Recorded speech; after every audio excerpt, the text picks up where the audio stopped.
C'est une grande aventure qui commence, mais ça a été aussi une grande aventure depuis 8 ans.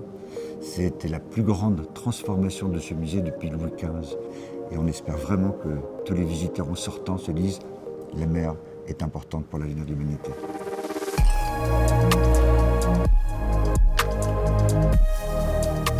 C'est une sorte de petite révolution dans la conception du musée. C'est un musée aujourd'hui qui n'est pas seulement un musée d'histoire, mais un musée de société.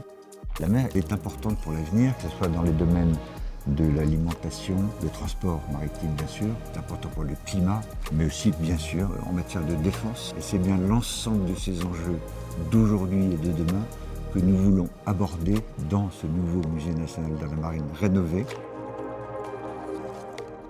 Le scénographe Kassenman a conçu ce parcours de façon très innovante et totalement immersive. Il l'a conçu comme un voyage en mer. On a un parcours semi-permanent. Tous les 3 ans, on va changer une partie du parcours. Et puis on a un très grand espace d'exposition temporaire. On a triplé l'espace par rapport au musée avant. Le Royal Louis, c'est la plus grande œuvre qui est présentée au public aujourd'hui. Il a demandé 650 heures de travail de restauration. C'est un modèle qui a servi l'instruction des élèves officiers de marine à l'époque. Et la deuxième œuvre auquel je suis particulièrement sensible, c'est le grand trésor du musée, les vues des ports de France de Joseph Vernet, commandé par Louis XV.